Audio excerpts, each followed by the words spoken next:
नमस्ते, सत श्री अकाल, जय हिंद। मैं सुधीर अस्थाना आपको अपने चैनल ज्ञान गंगा में सादर आमंत्रित करता हूँ। आज मैं आपसे हार्मोन के बारे में चर्चा करने वाला हूँ। हार्मोन एक प्रकार के जटिल कार्बनिक रासायनिक पदार्थ हैं जो अंतःस्रावी ग्रंथियों में बनते हैं और सीधे रक्त में जाकर मिल जाते हैं। सजीवों के शरीर के अंदर विभिन्न रासायनिक क्रियाओं को संपादित करते हैं और नियंत्रित करते हैं, जैसे कि वृद्धि, विकास, प्रजनन इत्यादि। इनकी सूक्ष्म मात्रा इन क्रियाओं को करने में सक्षम होती है। इनकी उत्पत्ति स्थान अंतःस्रावी ग्रंथियां हैं, जिसमें कोई डक्ट नहीं होते हैं। ये हार्मोन अंतःस्रावी ग्रंथियों के अंदर बनते हैं और वहां से जिस अंग की क्रिया को नियंत्रित करना है वहां रक्त के द्वारा पहुंचते हैं और उस क्रिया को संपन्न होने में मदद करते हैं। ये हार्मोन अधिक समय तक जीवित नहीं रहते हैं। कार्य संपादन के बाद ये स्वतः नष्ट हो जाते हैं और उत्सर्जन अंगों के द्वारा ये शरीर से बाहर कर दिए जाते हैं।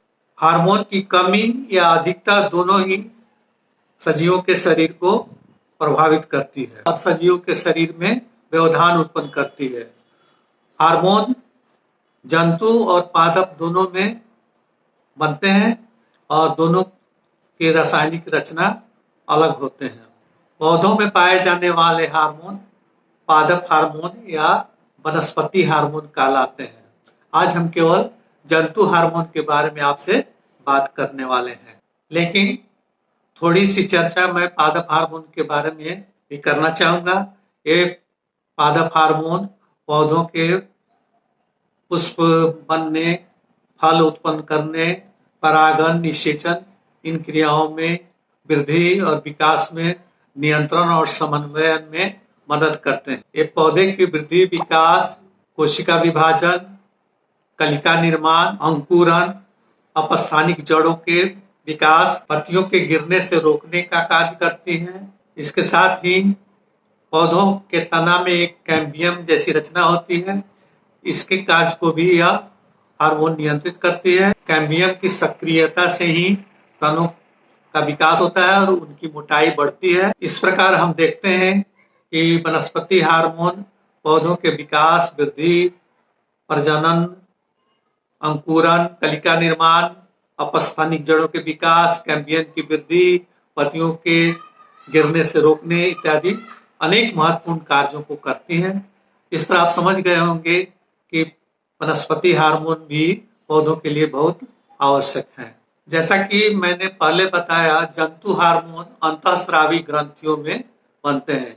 ये अंतःस्रावी ग्रंथि ऐसे होते हैं जिसमें कोशिकाओं के द्वारा जो स्राव उत्पन्न होते हैं वो किसी नली के द्वारा नहीं बल्कि सीधे रक्त में मिल जाते हैं और रक्त के जरिए प्रभावित करने वाले अंगों में पहुंचते हैं। अंतःस्रावी ग्रंथि जैसे हमारे मस्तिष्क में पीयूष ग्रंथि होती है, जिसे अंग्रेजी में पिट्यूटरी ग्लैंड कहते हैं। इसके अलावा गले में थायराइड ग्लैंड होता है जहां थायरॉक्सिन बनता है, और किडनी के पास एड्रिनल ग्लैंड होता है जिसमें एड्रीनलिन नामक हार्मोन बनता है। इसके अलावा ओवरी में प्रोजेस्टेरोन हार्मोन बनता है और टेस्टिस में टेस्टोस्टेरोन बनता है। इसके अतिरिक्त हमारे शरीर में पेनक्रियाज होती है। पेनक्रियाज एक नारंगी रंग की थैली होती है जिसमें इंसुलिन बनता है। यह इंसुलिन हमारे शरीर के अंदर ग्लूकोज को नियंत्रित करता है। जब हमारे शरीर में ग्लूकोज अधिक होता है तो वह इसको ग्लाइकोजन में बदलकर लीवर में संचित कर देता है और तब हमारे शरीर को ग्लूकोज की आवश्यकता होती है, जिसे इंसुलिन ही पुनः ग्लाइकोजन को ग्लूकोज में बदलकर शरीर को दे देता है। ये अंतःस्रावी ग्रंथियां सभी वर्टिब्रेट प्राणियों में विकसित होती हैं और इसमें ही हार्मोन का निर्माण होता है। हार्मोन प्रायः प्रोटीन, पॉलीपेप्टाइड, एस्ट्रॉइड प्रकार के होते हैं। प्रोटीन हार्मोन तथा पॉलीपेप्टाइड हार्मोन कोशिकाओं के सतह पर उपस्थित संयोजकों से जुड़कर कोशिका के कोशिका द्रव में मिल जाते हैं और उनमें रासायनिक परिवर्तन कर देते हैं, जिसके परिणाम स्वरूप कोशिका में अपेक्षित कार्य संपादित हो जाते हैं। जबकि एस्ट्रॉइड हार्मोन कोशिका झिल्ली को पार कर कोशिका द्रव में उपस्थित किसी संयोजक से संयोजित होकर केंद्रक में पहुंच जाते हैं। स्टेरॉयड हार्मोन केंद्रक में पहुंचकर सीधे डीएनए से संयोग करके प्रोटीन संश्लेषण के कार्य को संपन्न करते हैं। सभी स्टेरॉयड हार्मोन के संयोजक कोशिका द्रव में नहीं पाए जाते हैं। कुछ स्टेरॉयड हार्मोन के संयोजक कोशिका झिल्ली में भी उपस्थित रहते हैं। इस प्रकार हम देखते हैं कि हार्मोन कितने प्रकार के होते हैं और उनकी कार्यशैली क्या होती है। अब कुछ हार्मोनों के बारे में हम विस्तृत रूप से चर्चा करेंगे। सबसे पहले एस्ट्रोजन के बारे में चर्चा करते हैं। एस्ट्रोजन एक फीमेल सेक्स हार्मोन है। इसे रिप्रोडक्टिव हार्मोन भी कहा जाता है, हालांकि यह मेन में भी पाया जाता है। एस्ट्रोजन ओवरीज में उत्पन्न होते हैं और इसके कार्य हैं ओव्यूलेशन करना, menstruation, breast development, bones and cartilage के डेंसिटी को बढ़ाना, स्लीपिंग डिसऑर्डर, हेडेक इत्यादि समस्याएं उत्पन्न होती हैं।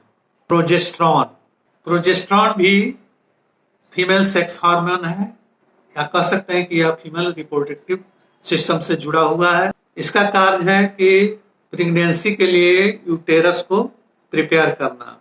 इस प्रोजेस्टेरॉन हार्मोन के कारण इमैच्योर लेबर और मिसकैरिएज भी होते हैं। टेस्टोस्टेरोन यह मेल सेक्स हार्मोन है। इसके चलते शुक्राणुओं का निर्माण होता है। इसके साथ ही यह मसल स्ट्रेंथ और आरबीसी के निर्माण से भी जुड़ा है। साथ ही यह फैट डिस्ट्रीब्यूशन के कार्य में भी मदद करता है। इसी हार्मोन के कारण पुरुषों में मूछ और दाढ़ी आदि आते हैं। यह हार्मोन महिलाओं में बालों के पतले होने, चेहरे पर बाल आने तथा एक्ने होना, शरीर में अधिक फैट बनना तथा स्मॉलर ब्रेस्ट होना इसके कारण ही होता है। इंसुलिन एक ऐसा हार्मोन है जो हमारे शरीर के मेटाबॉलिज्म को प्रभावित करता है। यह शरीर में ग्लूकोज को नियंत्रित करता है। शरीर में जब ग्लूकोज की अधिकता होती है तो इंसुलिन ग्लूकोज को ग्लाइकोजन में बदल देता है, जो लीवर में जमा हो जाता है। पुनः जब शरीर को ग्लूकोज की आवश्यकता होती है तो ग्लाइकोजन को ग्लूकोज में बदलकर शरीर को दे देता है। अगर इंसुलिन शरीर में नहीं बनता है तो कहा जाता है कि डायबिटीज रोग हो गया है। तो डायबिटीज रोग दो प्रकार के होते हैं, टाइप 1 एंड टाइप 2। टाइप 1 में इंसुलिन बिल्कुल ही नहीं बनता है, जबकि टाइप 2 में इंसुलिन थोड़ी मात्रा में बनता है। शरीर में एक पेनक्रियाज नामक ग्रंथि होती है, उसी के अंदर बीटा सेल्स होते हैं जो इंसुलिन को बनाते हैं। इसके बाद आते हैं, हम आपको बताते हैं अगले हार्मोन के बारे में, जिसका नाम है कॉर्टिसोल।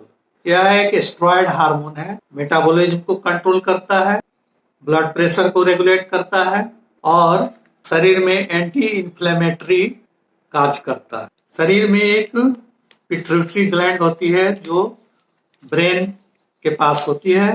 इस पिट्यूटरी ग्लैंड में ग्रोथ हार्मोन बनते हैं।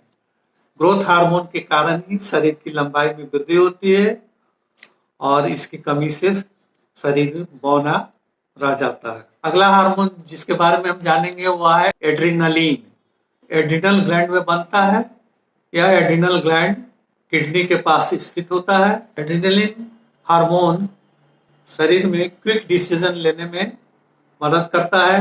जब मनुष्य भयभीत होता है तो एड्रिनलिन के स्राव के चलते ही मुख पीला पड़ जाता है। अगर एड्रिनलिन का स्राव अधिक हो तो हाई बीपी का कारण बनता है। एड्रिनलिन के कारण ही एंजाइटी होती है और हार्ट पल्पिटेशन बढ़ जाता है। इसके चलते डिजीनेस भी आती है, अर्थात इसके चलते चक्कर आते हैं, हृदय का धड़कन बढ़ जाता है, भयभीत होते हैं। थायराइड हार्मोन थायरॉक्सिन जो थायराइड ग्लैंड में बनते हैं और यह गले के पास होता है। यह मेटाबॉलिज्म को रेगुलेट करता है। थायराइड ग्लैंड में अधिक थायरॉक्सिन बनता है या कम थायरॉक्सिन बनता है तो इसे इसका इम्बैलेंस कहा जाता है। इसके चलते ग्रेव्स डिजीज होती है जो वेट मैनेजमेंट से जुड़ा है। थायरॉक्सिन के अधिक बनने या कम बनने से शरीर या तो बहुत अधिक मोटा हो जाता है या बहुत पतला हो जाता है। शरीर की वृद्धि को भी यह थायरॉक्सिन प्रभावित करता है। इस प्रकार हमने देखा कि हार्मोन क्या है, कैसे होते हैं, कहाँ बनते हैं, कितने प्रकार के होते हैं और इनके कार्य क्या है। आशा है आप लोगों को हार्मोन के बारे में ये जानकारियां अच्छी लगी होंगी। अगर आपको मेरा यह कार्य पसंद आया हो तो कृपया मेरे चैनल को सब्सक्राइब करेंगे, लाइक करेंगे और कमेंट करेंगे और मुझे बताएंगे कि इसमें क्या कमी रह गई है, जिससे कि मैं और अच्छे ढंग से वीडियो बनाता रहूंगा। नमस्ते।